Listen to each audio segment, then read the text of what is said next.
avec le maître, là ça veut dire que c'est voulu. Oui, et puis alors il y a d'autres encore révélations dans ce film, où alors on voit la concordance, enfin l'angle avec les yeux du sphinx, enfin tout ça, alors ça c'est juste... C'est très peu en fait, Ouais. ça représente même pas 10% de l'ensemble des découvertes, Ouais. et le poids des découvertes est à considérer parce que non seulement j'y explique grâce au talent de Patrice et de son équipe comment fonctionne la chose. Or ce fonctionnement, parce que outre le bâtiment lui-même, ce qu'il faut savoir c'est ce que j'appelle méta-machine, c'est des trucs qui fonctionnent d'eux-mêmes. Par exemple la Grande Pyramide, si elle était entièrement nette telle qu'elle était conçue, elle fonctionnerait de cette manière. Écoutez, parce que c'est pas dans le film. La chaleur le matin arrive sur le bas de la pyramide qui est très large. Peu de chaleur, mais ça fait quand même se dilater la pierre qui est du calcaire.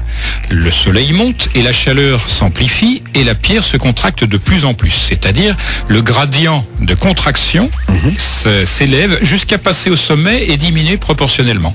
Et cette contraction du calcaire va presser le cœur même de cette pyramide qui est fait d'un matériau particulier qui est à base de quartz, c'est-à-dire Le granit. le granit. En fait, c'est un élément ternaire, feldspath, mica et quartz. Or, le quartz, quand on lui fait subir une pression, il donne une bioélectricité, c'est-à-dire une électricité qui est de même intensité que celle dont se sert le corps pour fonctionner. Ouais. Si on met quelqu'un dans le coffre, il bénéficie de la concentration de cela qu'on peut amplifier parce que ceux qui s'intéressent par exemple à Nikola Tesla doivent savoir qu'on peut amplifier des fréquences par la voix.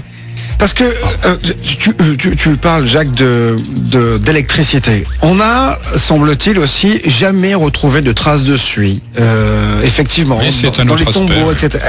On se dit, là encore, c'est quelque chose que vous n'avez pas abordé dans ce premier volet, hein, mais peut-être que vous le ferez dans les prochains. Et... Quand on démontrera que l'électricité était usuelle. Exactement. Donc voilà, ça c'est juste un truc de malade. Non, je voulais qu'on en parle parce que... Oui, c'est pas... Voilà, Je peux démontrer radicalement, il n'y a aucun problème. Voilà, on a D'ailleurs, à trouvé ce des sujet- trucs pas possibles là-dessus. C'est dingue. Non, mais même sur Internet, si vous allez voir Erich von Däniken, qui est un Suisse qui était restaurateur, qui a fait comme certains, qui est tombé dans l'histoire telle qu'elle est et non telle qu'elle est racontée, il a, lui, testé. Il a testé, il s'est dit, bon, je vois des ampoules dans le couloir mystérieux d'Abydos, qu'est-ce que c'est que ce truc-là? Ça ressemble à des ampoules, on va tester ce truc-là, et il a fait des ampoules sur le modèle égyptien et ça fonctionne. Ouais, voilà, non, mais c'est J'adore. juste un truc de dingue, de malade. Non, mais c'est la démonstration qui va, et je dis, vous allez en perdre la boule, parce qu'il va falloir rayer une fois pour toutes les âneries qui ont été, voilà, il va falloir remettre en question. Le problème qui se pose, au fond du problème, il se pose la question qui est double. Soit on était